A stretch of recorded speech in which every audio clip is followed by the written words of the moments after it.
nhớ rồi nó chia cho bây giờ sáng sớm tuổi nó về cho các thầy mồi cho các thầy những giàu thì xong cả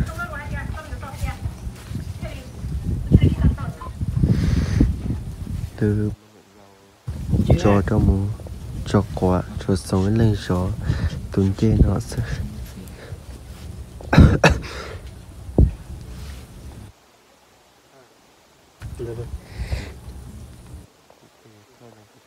thế này dòng gì là lần cái lúc thịt sầu là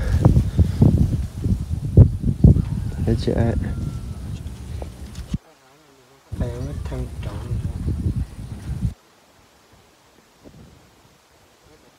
ta là dùng để thích chi là tôi sẽ chạy thành cú ta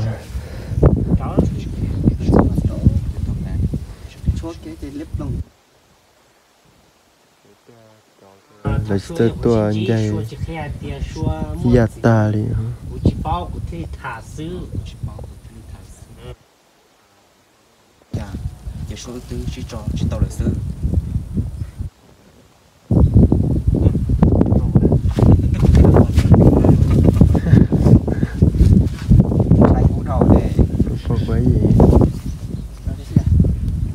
có một đà cũng cho nó để xuống này có để đua nó chỉ này nó phải đi mình ăn gì rồi yáp đi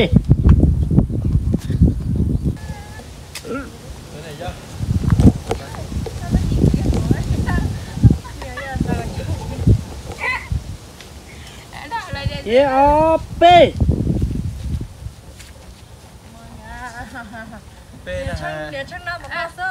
yáp đi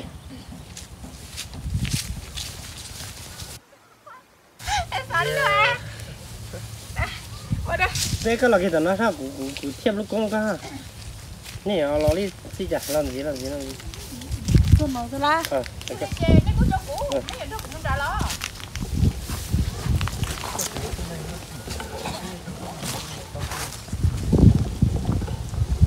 Yopi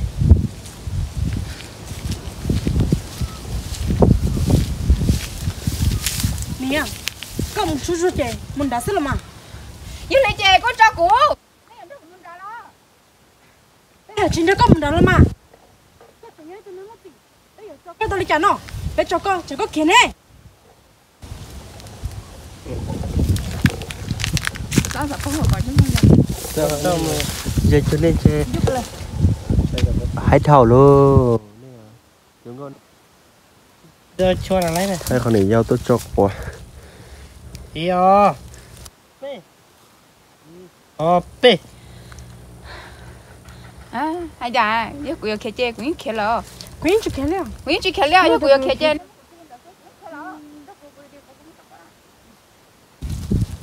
tôi này chụp ta Yopi cũng chỉ kia lo với cô kia chè nếu mà cô kia lên đầu sữa cũng kia lo cho cô na cô đi cô muốn cho cô na như thế hay đâu gì qua trái gì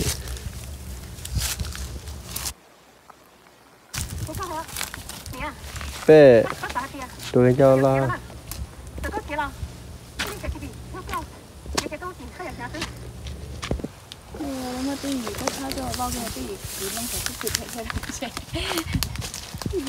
nên chỉ bỏ nè chưa phần nè chỉ phần nè có nhớ chưa làm vậy nè đi con sai tiền có việc kia nữa không muốn làm thế sai tiền có kia là nè có chỉ số sai cái việc kia nè sai cái kia là cái kia chỉ đi thế cái bé có sai tiền có việc kia nữa sai tiền có kia lò có việc kia chỉ đi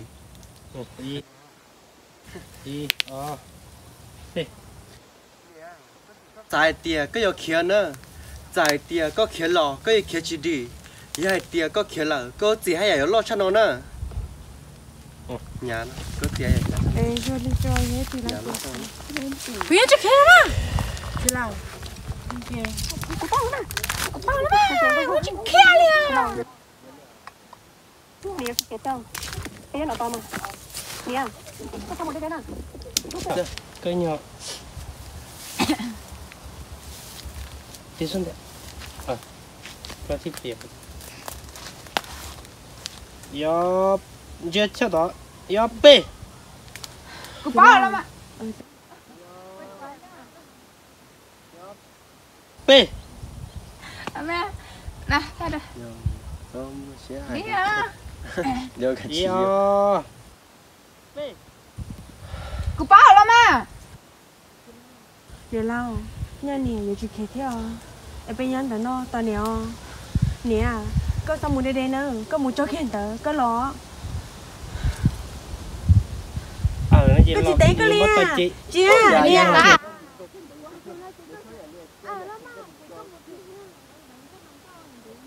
Lên.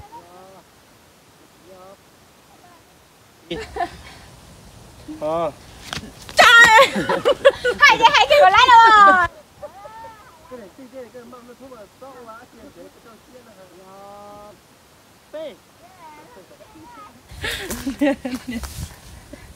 Tay điện tay lắm à. Nó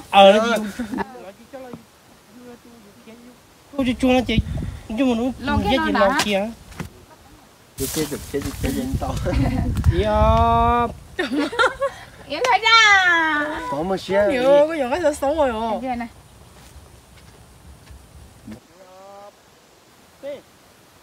Cô bao lắm à. giờ lâu, nhà nè giờ chỉ kẹt theo, em bây giờ nó tao nè, bị bớt thì thôi Yeah. nè, Ai chị coi. che tụi lên luôn nè chứ. Giờ này mi mua nó này. giờ thì nếu mà bé tụi mình nhiều hết thì Cô là bà. Ít bây giờ ít thì trời mang cái của này là tu. lại được không Cô bao lắm à. Nè lâu, nhà nè giờ chỉ kẹt theo, bây giờ nó tao nè, có chỉ xong một đây nữa, có một chỗ kẹt đấy, có lọ. À.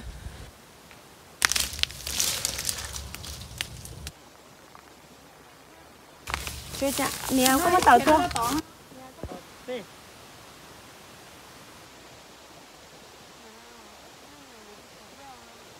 Cho chuồn này tôi ăn rau, nhớ tao chế, ní nhiều chữ kia, trên này tôi ăn rau, nhớ lên đá liò. Ô, ở đây, nếu chữ kia, nếu chữ trên này tôi ăn rau, chứ lên đá liò.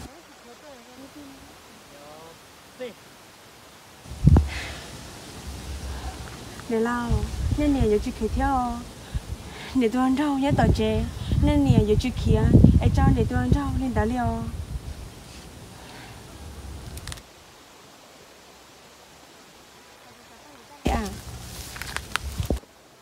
cái vấn đề nó nhiều không to số đầu rất trò tay cái này rồi mới chuẩn chơi cái một gì thì cuộc thao lấy chân tao nó tôi chơi cho một sọt chơi đã Chả tôi sẽ có được phát ra đâu. tôi alo tụi nó nghe thân đâu là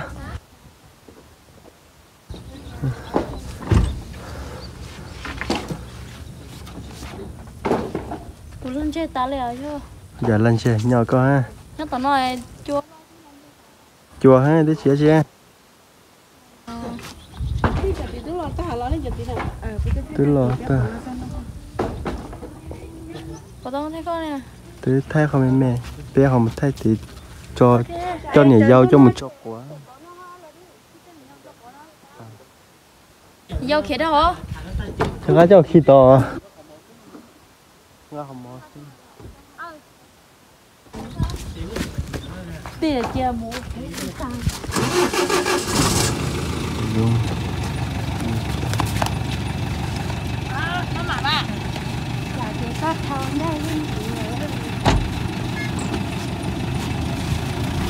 mới chuẩn tông nó cái một thao sọt chơi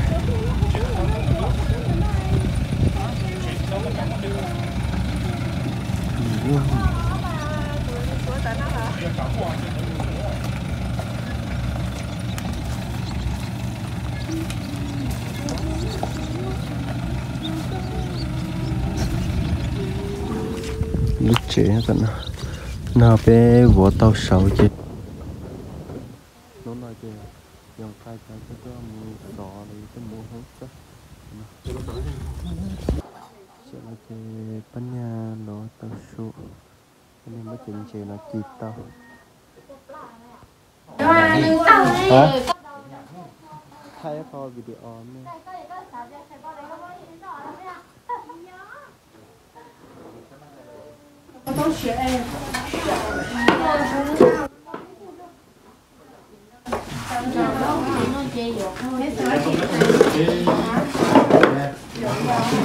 để con lủng có lại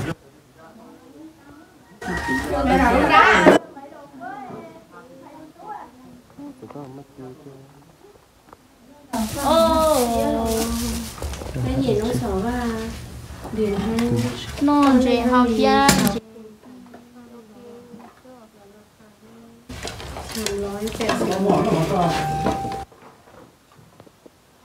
chà chả có lương gì à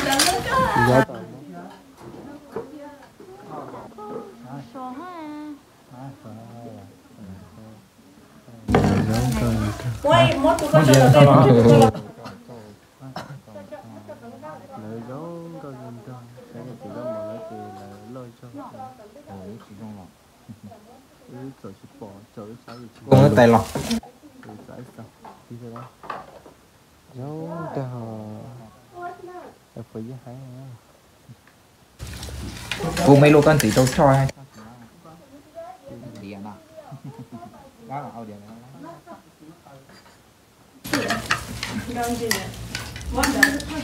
thì đầu luôn sao con đầu luôn ha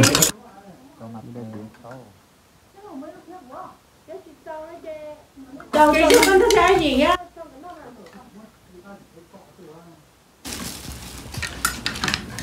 cô chị phải lướt tài ô tài lướt tài có trời sao nó trời cũng một ta cũng ăn hết để tặng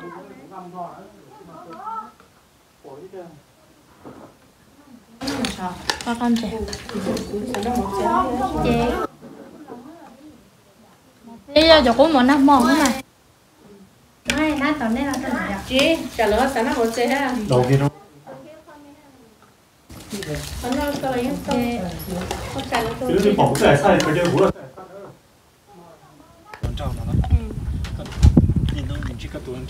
thầy ruột thì phải vào vào rồi ôi chú chú bông kê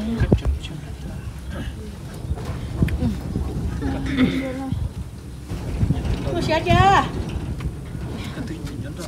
nó xe về trên nào đó là chị chỉ có một sợi cọ là lấy à khôngซื้อchú bạn ăn cho lá thìสั่งดิจ้อง đi p có tự nhiên nhau rồi tụi này có lũ nè có theo lý nên nó muốn chi nữa nha rồi nhau có chụp bao chụp lá là bỏ wow cho nó một khi thì hai tao có nằm ra ha bây giờ tôi đừng khi đầu đua đấy có được phải thế nếu như trái này có chỉ lo không nên nhớ thì cảm thấy chỉ có chỉ lo này có nhớ ok chị có chỉ lo có chỉ lo không lo chú chỉ muốn là nó kia chị có tin kia chị vào là bố tay nó có khí này chú kia nói chị có tí kia mà wow này chỉ có tí kia thôi na con này bây giờ giờ gì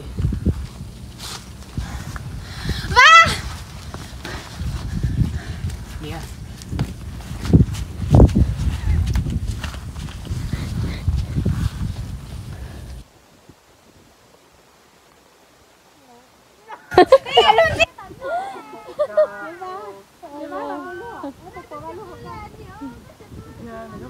nè chú đây nè chỉ cả mua cứ mình chết to thế đâu luôn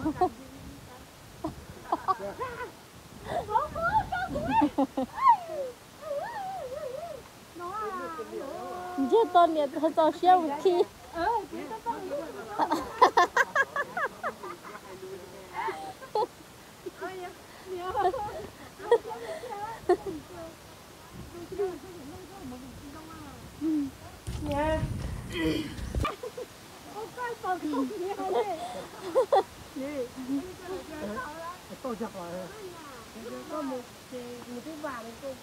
bao tờ hơi thì tao không mua thế tao không mua á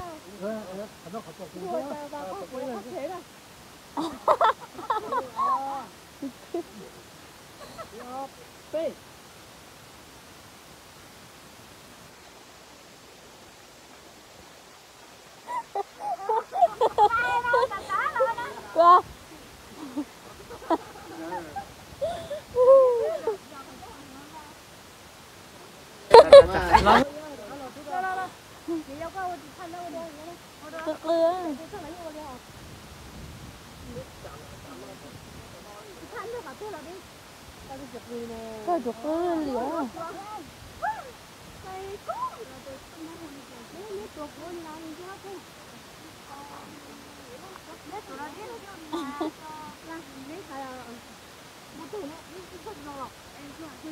thì là cắt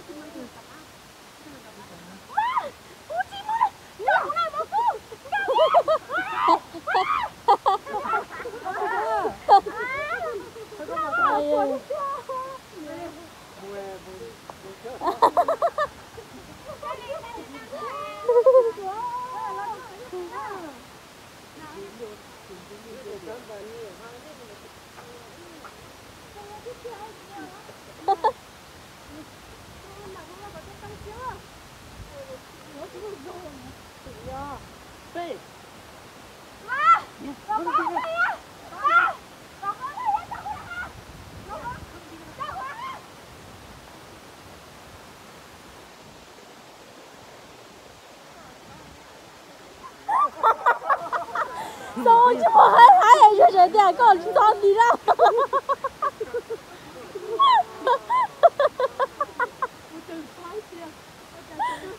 rồi cứ chỉ就是我操地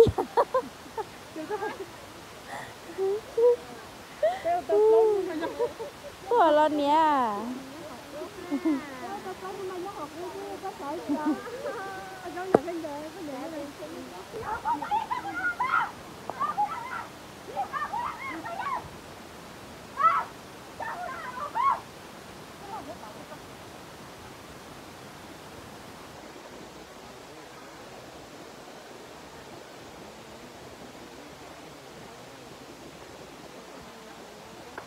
đã luôn rồi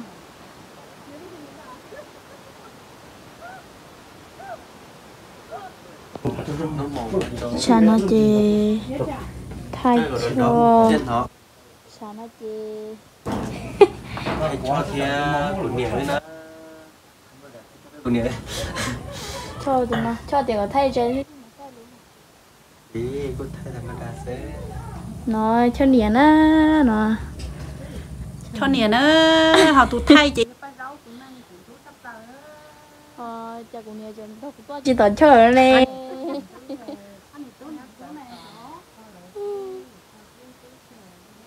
nhìn tú lo nhìn xài lo cái từ từ tú họ lên nhịp có cho lo tôi nhớ từ từ lên nhịp có cho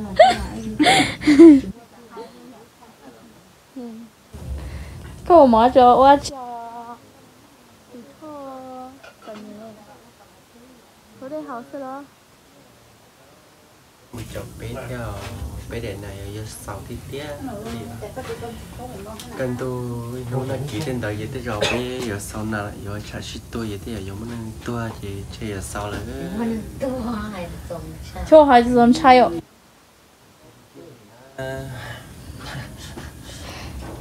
thì nên cho cháu say từ từ là chị lấy chọn một xe do cùng là do bên cho là do từ từ đó chọn có ia là do này dâu là do chưa nhưng cái này nó phong là gì mà ghi cái này mà hay không dạ dạ chết cho bố mình khỏe tôi cái này tôi say bỏ mua tôi mình sống sống nhớ có chỉ muốn cho nhiều ăn đua thế ăn đua người thà chua em đâu phải rau chè hay là những đâu nhỏ cho cụ lúc cho bây giờ cụ lúc cho bây giờ cụ thể tôi xin để cụ mà hay là mang mùa hai muốn đâu bây giờ cho cả ta ai cụ thể đi tàu muốn tàu nhá cho cá lon cho cụ nhỏ thì nó Để xí nó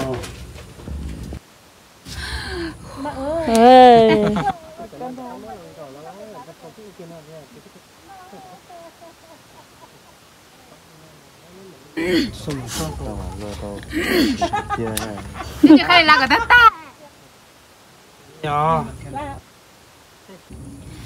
Thế là họ vô đi cho nó là tôi mua nó sẽ tay phải lên nó là nè.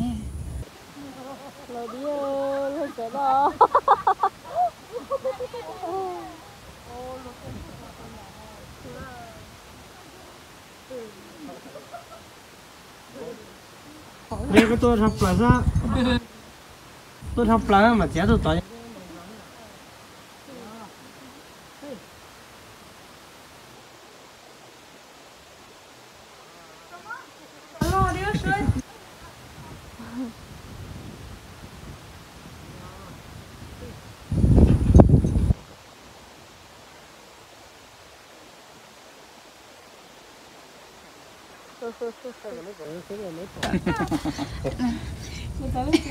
Chị đã chơi niệm cho sáu chuyện thua liền.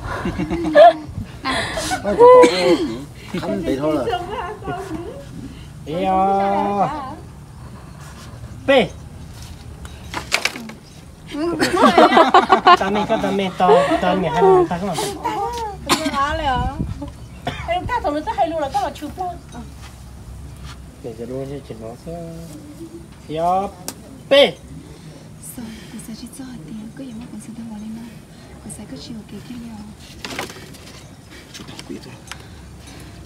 Nè, xong, cô lấy trà, ta kỹ nó. Tôi lấy thằng mà nó, nếu chị thấy bla lo trà, chị nó có thay liền nè. Có hai đuôi.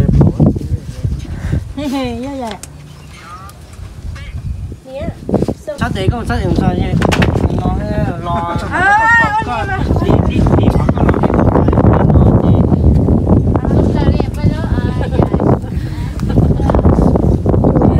Cho lên nó bây giờ, cho lên nó. Chỉ có mùi chủ mùi rồi cho khó nó thì đi nuôi thế cho chắc cô để chị nuôi trẻ sự. Ya, để cho nó xin chị nhé. Hello. Ya. Hey.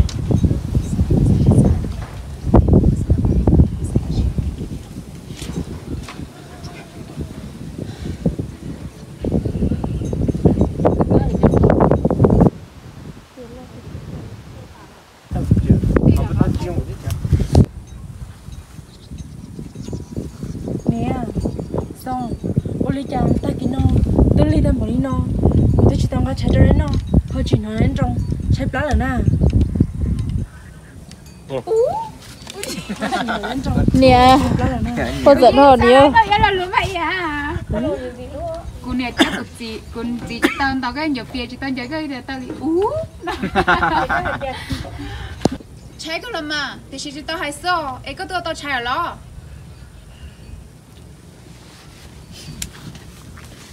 Để luôn chị sự. Để chị tao theo. Chồng chị tao theo.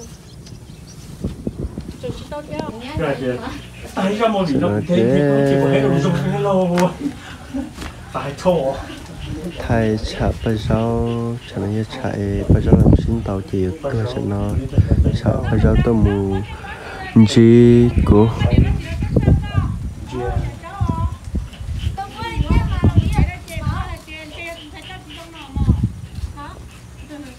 các bạn nói nè sai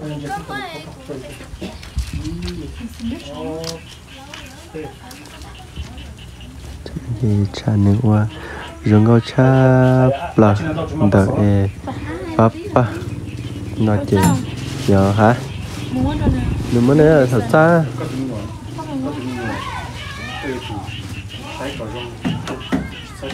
thế thế chưa nè thế này chưa đi up đi up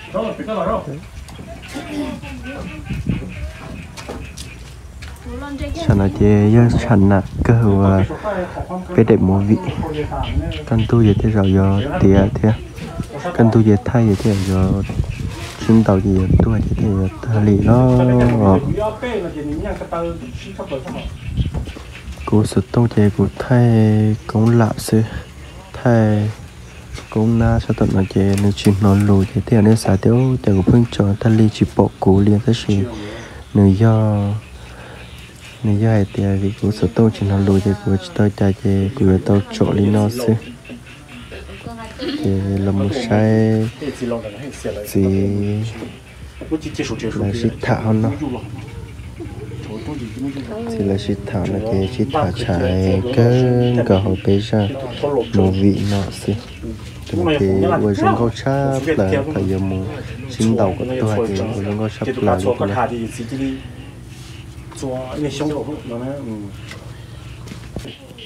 đã chiều gì bây giờ giờ ta lo cụ chỉ mong年还cụ chỉ tâm mừng tôi chẳng đâu già年内都晓得过了这个年都不晓得过了đã chiều gì bây giờ giờ ta lo cụ chỉ mong年还trên年内都tu sửa cho cụ lo điều gì bây giờ cụ yêu chi tấm mừng khói kìa chi giờ cao Hãy subscribe cho kênh Ghiền Mì Gõ để không bỏ lỡ những video hấp dẫn.